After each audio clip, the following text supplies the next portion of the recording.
Yes, we can, sure we can change the world. Hello, young African leaders. Welcome to the YALI Voices podcast, your home for the best stories from the Young African Leaders Initiative Network. My name is Jaleela Hassennally. I am a 2018 Mandela Washington Fellow from Mauritius, attending the Public Management Institute at Howard University in Washington, D.C. Thank you for your joining us. I'm joined today by Robson Maamba from Zambia. Robson is an assistant librarian at Rusangu University in Monze, and when he's not working to ensure access to information for his library patrons, he's volunteering in his community with underprivileged children, youth, and women. His hope is to bring the information gap between the urban and rural communities in Zambia. Before we hear from Robson, don't forget to subscribe to the YALI Voices podcasts on iTunes and Google Play, and visit yali.state.gov to stay up to date on all things YALI. Welcome, Robson. Thank you, Jaleela. So, Robson, tell us a little bit about yourself, and what was it growing up in Lusaka, Zambia? You see, Lusaka has got a mixed population. You find the poor, the rich, and the middle class. I happen to have born in a very humble family in one of the slums of Lusaka called Chawama. This was an area that was not organized at all. Sanitation, literacy levels, income brackets, they were all low. It was survival of the fittest to grow in this area. And my parents struggled to raise us. By the way, I'm a third born in a family of 7. It wasn't an easy thing to be where I am today. So in the environment in which you were evolving, Robson, who were your influences, and who or what do you think made the biggest impact on you? To date, my father remains my hero. I always got inspiration from him. Despite him having a humble education, a humble job, he always instilled in us ideals that would have helped us to reach where we are today. He struggled and emphasized that we needed education if we were to get out of the situation in which we were. And Robson, you're an assistant librarian at Rusangu University. What led you to the work that you're doing now? You see, as a child, I always wanted to be a lawyer by profession. So as I was growing up in my primary school, I would tell my peers that I would be a lawyer. Now, when I went into high school, I was privileged to go to a technical high school where they pick the cream of the nation. It's called Hillcrest Technical High School. It is in Livingstone in Zambia. So when you go to that school, everyone takes pure sciences because the idea is to prepare youths to take up engineering, medicine courses, those courses that are highly technical. So I happened to fall in this trap. I was doing all pure sciences and technical subjects. So upon completion of my high school, I couldn't be admitted in the School of Humanities and Social Sciences at the University of Zambia to do law. I was advised to do engineering or medicine, but it has never been my dream. And that's how I decided to say, let me change to do something that will be closer to law. I searched for that course, I couldn't find it. Until one day somebody talked to me about library studies. Then I was thrilled to hear that, because I was told library studies, you won't do it as a single major. It will be a double major. That's how I enrolled, and I majored it with public administration. So because I have this interest of understanding how the government operates, and I've got also interest in disseminating information, it just sat well with my vision. And eventually I loved what I was doing. Up to now, as a practicing librarian, I've got no regrets, though I still want to become a lawyer someday. But for now, I'm good to go as an information scientist. Robson, besides being an assistant librarian, you also do volunteering in Lusaka. You're also a volunteer in Manze. Tell us a little bit more about that. You see, having been brought up in a slum where social amenities were a problem, I would say I'm a product of the community.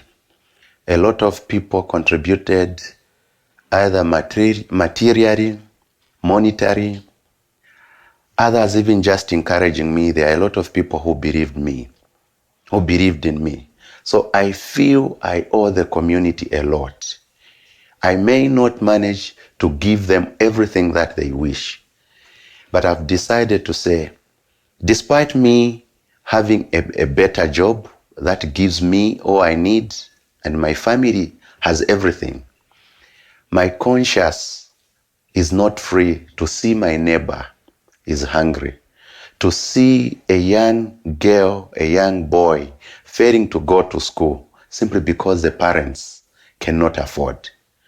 So that has pushed me to be a community person. So I go around to look for, like in an area where I stay, it's a newly developed area where people are building houses. Then you find that there are a lot of parents who come to stay in uncompleted houses as caretakers. So they would move in with their children. They stay in houses without windows, some even without roofs. So like this time back home, it is winter. It's not something that is easy to see young babies brave the cold simply because their parents cannot manage to take care of them. So this is what has moved me to come in the community and give a helping hand.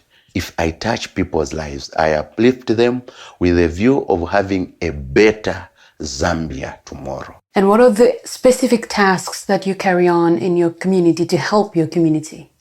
Okay, the first thing that I do in the community, you see, Monze is partly peri-urban and rural. So the rural community, mostly they are engaged in farming. They are engaged in farming, and you find that they lack information on farming, and they would have children. Children mostly they are used as labor. So you'd find a man would marry up to 5 wives, not because they love them, but because they want to have a lot of children to help them farm. So what I do, I go around in these communities trying to provide civic leadership. I tell people on human rights, like there are a lot of young girls who are forced into marriage. So I go there to encourage people to say, because there are very few people who understand, like in my country, it's only somebody who's 17 years and above who can be allowed to get into marriage. But you'd find young girls as young as 14 going into marriage. And people don't realize that according to our constitution or our penal code, that's a crime. So I go around to educate people on that, and encourage them to go to school. Then in a group of 5 friends, we've formed an organization. We call ourselves Royalty. We've opened an account with one of the commercial banks. What we do, we put in our own resources. Like when I get paid at the month end, I put a certain percentage of my money into that account. Then we identify those young girls, young boys that are eager to go to school, but they cannot manage. Then we pay for them, we buy them uniforms. Right now we've got 10. Out of these 10, 6 are girls and 4 are boys.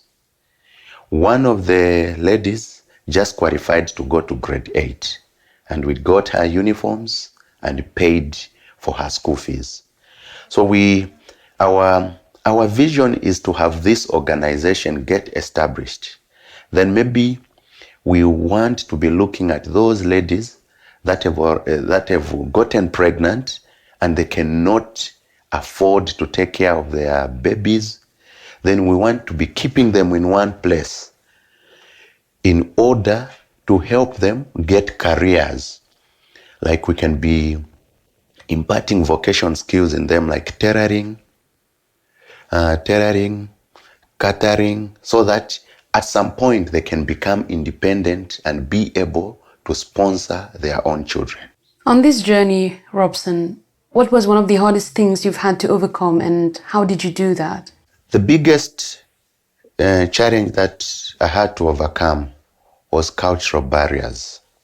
You see, in my community, parents, even when they cannot afford, it's difficult for them to come out in the open to say we cannot afford to pay for our children or to get food for our children. So you'd find approaching them to say, no, we want to sponsor your child, or we want to do this for your child. They would take it negatively, and they would think that you are looking down upon them, that they are useless in society, they cannot do anything. So that up to now remains a challenge, which we are trying to work out to say, we are community people. We were raised by the community where you and I are. So we can also try to raise somebody to make them become self-reliant.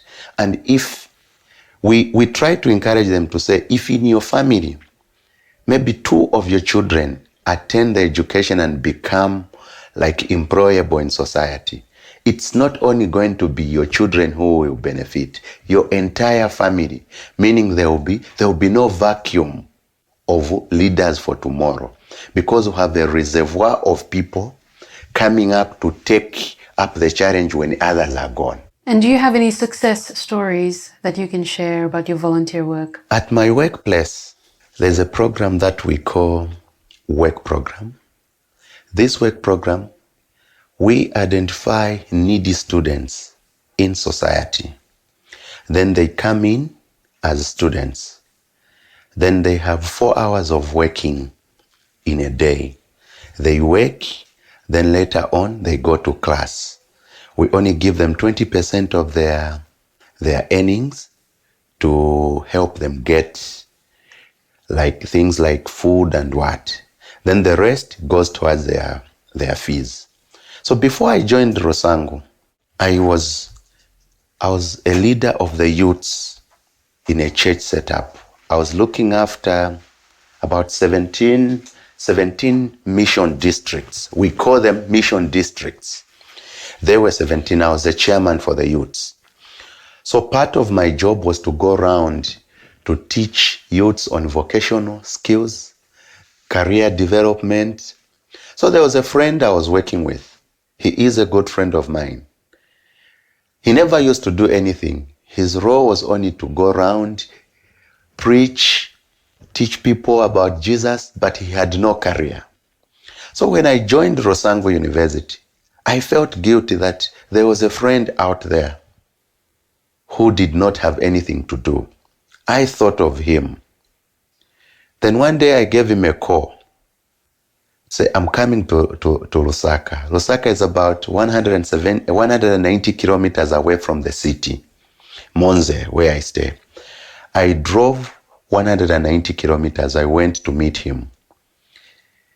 Then I told him, do you have your high school results? He said, no, I didn't get because I owe the school money. And this was like after 11 years after completing his high school, he still had no results with him. Then I had to make plans to see how I could help him out of that situation. So I contacted his school without him knowing, organized to pay the balance that he owed the school. I did pay that money. One day I drove back to Lusaka again. I told him, I'm buying a piece of land in Lusaka West. I want you to go help me and you should be my witness. That's how we drove to that school. So he was scared to come out of school because he knew that he was owing the school. I told him, remain seated. He remained seated in my car. I went outside. I went to the careers office. I got his results. I came, I gave him his results, and I told him, right now I've got an application form for the university. You apply. He said, but how am I going to do it? I don't have money. I said, apply and give me. That's how he applied. Then I went back to my workplace. I paid for his first semester. I paid for him. Then he came into session because he's doing it on a distance. Then we agreed to say, we need to find a way of how you finish your studies, despite you not having any monies. So we looked at the youths that we lead in church. Most every time they need to buy uniform for church. So I produced some money, I gave him as capital. I told him, you start making uniforms for the youths. So your job will be to look for customers to buy uniforms so that you can raise your school fees. So that's how we started making those uniforms. As I'm speaking today, he's remaining with 1 year to graduate. He's pursuing a Bachelor's of Arts in Theology. So by the end of 2019, he will be a pastor. And I feel accomplished when I see him reach that far. Beautiful. But coming back to your work, Robson, I know from reading about you that it's important to you that Zambians in rural areas have the same access to information as those in the cities. Why is that? And why do you think that is that important? Firstly, information is power. When people lack information, they perish. Before you and I can arrive at any decision, we need to have correct, relevant, and timely information. That information too has to be authentic. When you look at the rural areas, they are engaged in farming. I come from an area where there are a lot of pastoral farmers. You know, animals are prone to diseases. Farmers need information on how to treat animals when they're attacked by diseases. Farmers need information on the best seeds to plant when it is rainy season. Further, there are times when you'd have a drought. People in the city, they will learn about a drought from the meteorology department. But you find that in the villages, in the rural areas, people don't have that information. And there's no one taking that information to them. You find that they'll plant, for instance, our staple food is maize.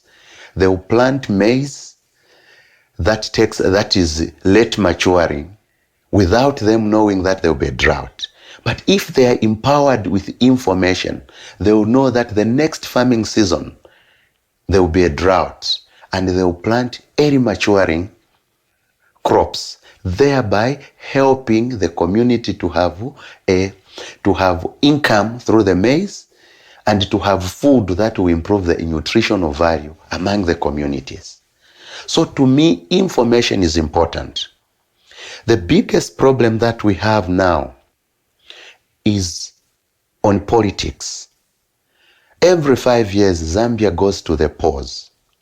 Politicians would come, use people's ignorance to win votes from them. I'm privileged to be a qualified election trainer. I was trained by the Electoral Commission of Zambia. I use this tool to educate people on the importance of taking part in elections. Further, to choose leaders that will be able to solve their problem and to save them. And not only to choose those leaders that come to them when it is time for elections. A lot of young youths are being used as political tools to fuel violence during elections because they don't know what it means to participate in an election. But me, when I look at these young youths, I look at them as potential leaders for tomorrow. I look at them as future politicians and not political tools to fuel violence. So when I look at these two things, it pushes me to want to improve the access of information among the rural community so that they can be at par with the urban communities. So what advice can you give to others who want to be a force for positive change in their communities? The first thing, as a young person or as a youth in a community, you need to believe in yourself. And never at any point should you feel for you to achieve something is an impossibility. So the message that I have for the young leaders out there, let's take the challenge and get involved in all the sectors of our country. Don't wait for the leaders of today to be controlling us. We are also capable of contributing positively to the development. Change begins with me, and change begins with you. My last question, Robson, for the day. What can YALI Network members learn from your experiences? And what would you advise YALI Network members who are interested in this type of work to do to be successful? Leadership is not a crown, but a cross. As you want your community to develop, or as you want to touch somebody's lives, it's not everyone who will take you with a kid's gloves. A lot of people will misunderstand you. There's a lot of sacrifice needed for you to work for a positive change in the community. You need to sacrifice your family time. You need to sacrifice your resources. And remember, if you love your community, you need to give. There's no love without giving. So if you want to be the change in your community, be ready to sacrifice and be ready to suffer ridicule from your community, because not everyone who understands you, but you need to grow a thick skin. Only then will you succeed. Thank you. Thank you, Robson. You're welcome. Be sure to come back for more inspiring stories from young African leaders on the YALI Voices podcast. Join the YALI network at yali.state.gov and be a part of something bigger. Our theme music is Go Happen by Grace Jerry and produced by the Presidential Precinct. The YALI Voices podcast is brought to you by the US Department of State and is part of the Young African Leaders Initiative, which is funded by the US government.